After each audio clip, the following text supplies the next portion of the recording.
우리 가족은 명절이 되면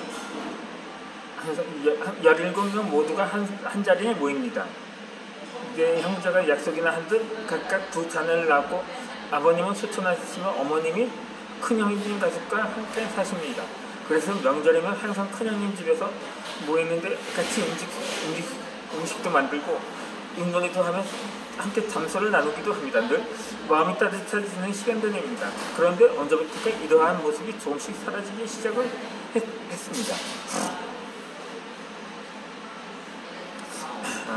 몸은 한 공원에 있지만 서로 대화를 잘 하지 않습니다. 바로 옆에 있어도 얼굴을 쳐다보며 이야기를 나누는 것이 아니라 모두 고개를 푹 숙이고 무언가를 열심히 쳐다보고 있다는 거죠.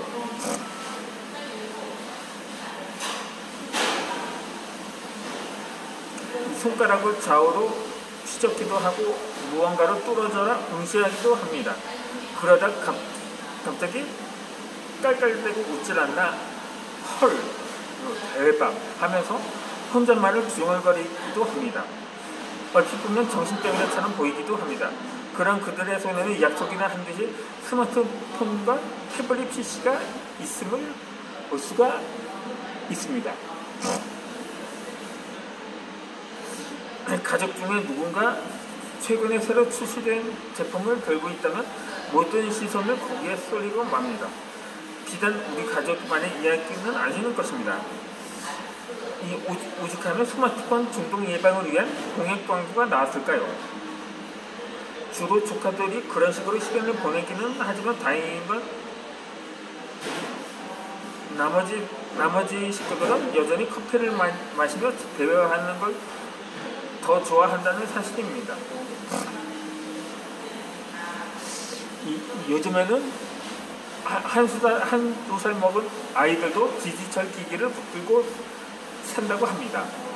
이 부모들은 자신들이 편하기 때문에 아무 생각 없이 아이들에게 스마트폰을 쥐어주는 것입니다. 그래야만 말썽 부리지 않고 말을 잘 듣기 때문입니다. 상점에서 장을 보거나 집에서 청소를 할 때에도 손님이 찾아오는 경우에도 아이들을 있는 듯 없는 듯 조용히 만드는 데에는 스마트폰만한 것이 없기 때문이죠.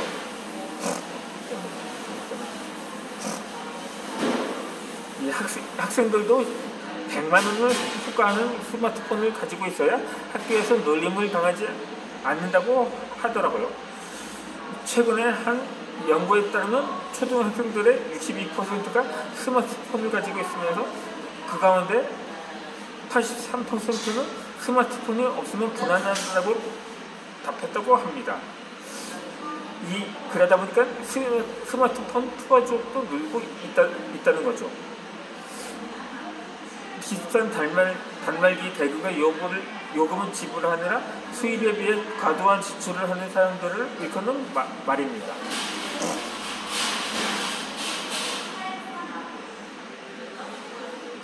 한번 반면에 책을 보는 사람은 찾아보기가 힘들다고 합니다. 이 지하철을 타보면 7자리 중에 대여섯 명은 스마트폰을 보고 있음을 봅니다. 서 있는 사람도 예외는 아닙니다. 나이가 제일 지긋해 보이는 어르신들도 카톡과 게임을 하느라 열심히십니다. 책상 앞에 붙어 있어야 하는 PC도 아니고 무겁게 들고 다녀야 하는 노트북도 필요 없는 거죠. 한 손으로 가볍게 쥐고 나머지 한 손으로 버튼을 누르거나 살짝 움직여주기만 하면 인터넷 뉴스도 보고 이메일도 읽고 게임도 하면 온라인 쇼핑도 얼마나 가능하기 때문입니다.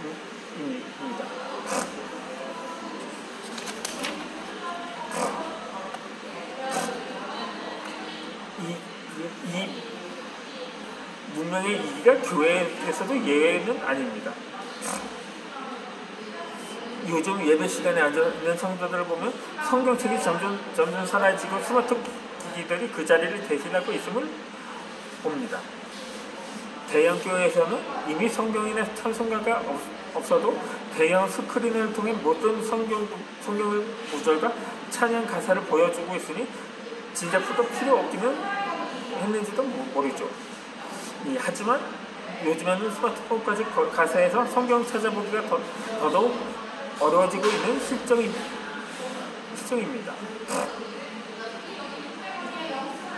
그러다 보니 이에 대해 비판적인 견해를 보이는 목회자나 성도도 있습니다. 개인적으로 스마트 기기를 통해 성경을 보는 것에 대해 반대를 하지 않습니다. 성경이 낡고 찢어졌다고 해도 말씀이 훼손당하는 것은 아닌 것처럼 스마트폰으로 성경을 본다고 해서 말씀의 본질이 훼손된 것은 아니기 때문인 거죠. 그래서 우리가 초신자들의 입장에서 본다면 오히려 말씀을 찾는데 더 빠르고 편리할 수도 있습니다. 어려운 성경 단어를 찾거나 설교를 듣는 중에 노트도 바로 할 수 있으니 일석이조인 셈인 거죠. 목회자들도 태블릿 PC에 설교 원고를 담아 손으로 넘기면서 설교를 하는 모습을 심심치 않게 볼 수 있습니다. 상황이 이렇다 보니 성도들도 마음 편하게 스마트 기기를 애용하는 것 같습니다. 하지만 문제는 다른 데에 있습니다.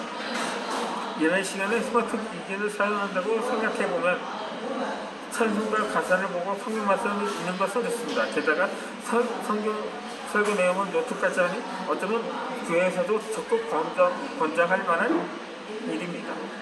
그런데 말씀을 듣다가 갑자기 어떤 생각이 떠오를 때 인터넷 검색을 하는 등 딴짓을 하는 것은 시간 좀 먹기인 거죠. 이번 달 보너스가 얼마나 들어왔는지 거래은행의 앱을 실행시키는 것도 잠깐이면 됩니다. 그러다 또 소멸되는 커버스 포인트가 생겨났습니다. 그래서 잠깐만 확인해보자는 마음으로 관련 앱을 열어보니 12시까지 50% 타임 세일을 한다는 정보도 있더라고요. 그래서 이 좋은 기회를 놓치세 잠깐만 시간을 내어 쇼핑을 하자는 생각이 들게 됩니다. 그렇게 처음부터 노골적으로 쇼핑을 하거나 의도적으로 말씀을 듣고 싶지 않아서 그러는 것은 아닐 것입니다. 대부분 잠깐이면 된다고 착각을 합니다. 이거 하나만 잠깐 보자는 마음으로 예배 중에 영적 외도를 하는 것입니다. 하지만 그 잠깐의 시간들이 모여서 예배와 설교 시간을 야금야금 까먹게 만듭니다. 우리의 영혼을 내어주는 이러한 방식하는 태도가 문제인 거죠. 한국 보건주의 협회 김영은 목사는 한 축산 기념관을 통해서 이러한 요즘 교회 문제와 세태의 자원과 같이 지그작을 펼칩니다. 지금은 성경뿐만이 아니라 고전뿐만이 아니라 성경까지 무시하는 시대다. 스마트폰으로 대체하고 있는 불행한 시대다. 스마트폰에는 우리의 손때가 묻어있지 않고 눈물의 처치가 느껴지지 않는다. 내가 가지고 있으면서 은혜와 감동을 받고 줄을 치면서 읽은 그래서 손때와 눈물의 흔적이 있는 성경을 귀중하게 여기지 않는 불행한 시대를 살고 있다. 어떻게 스마트폰을 성경으로 신앙을 유지할 수가 있겠는가?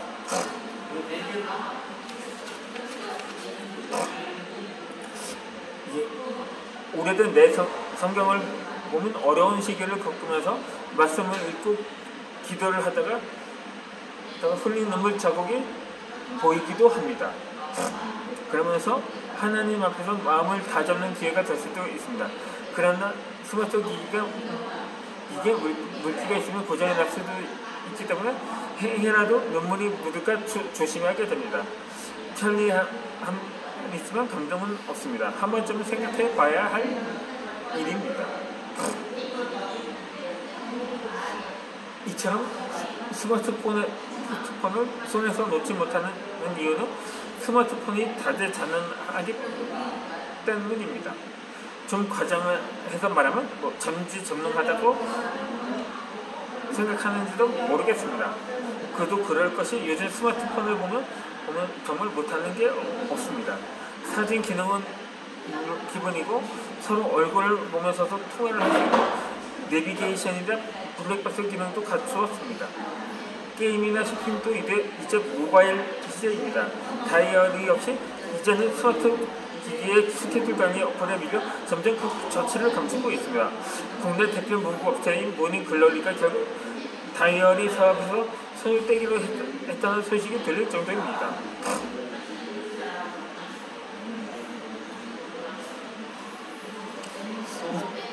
디지털 카메라와 캠코더도 더 이상 필요 없습니다.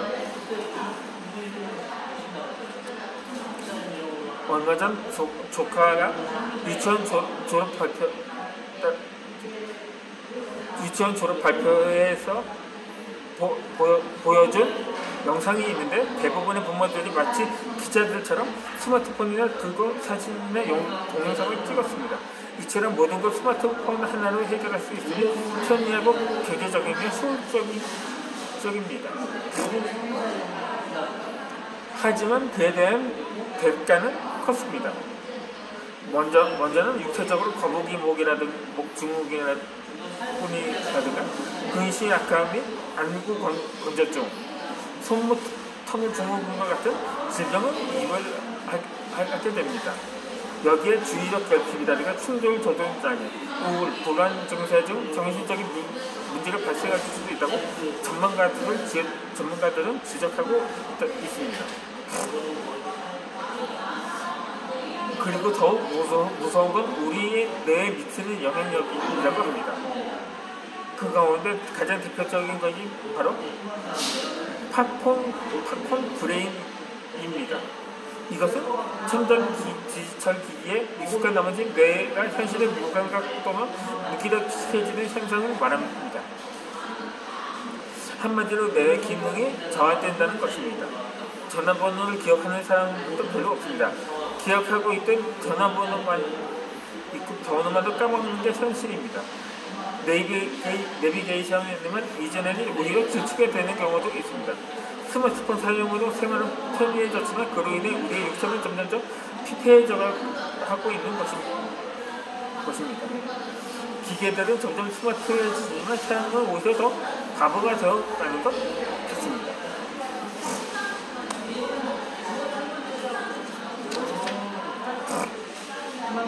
신앙생활도 마찬가지입니다.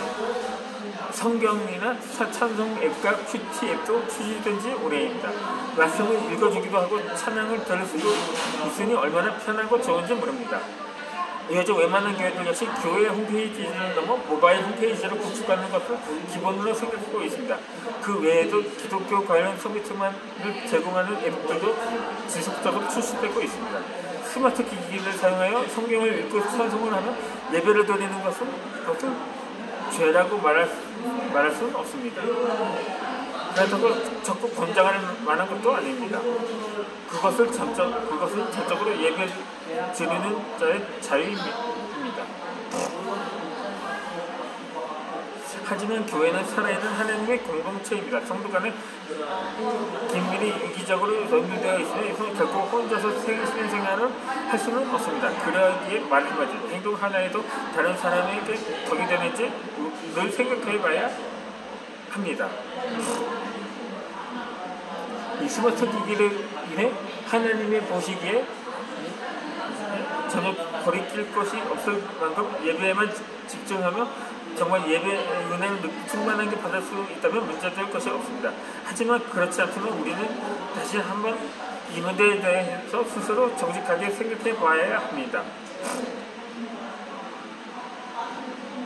때는 실수로 소리가 나거나 액정 화면의 화면 비트로 인해 주위 사람에게 피해를 줄 수도 있습니다.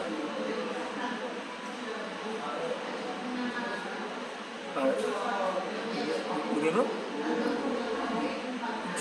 그것이 덕이 되는데 그것이 진정한 스마트 라이프의 크리스천입니다.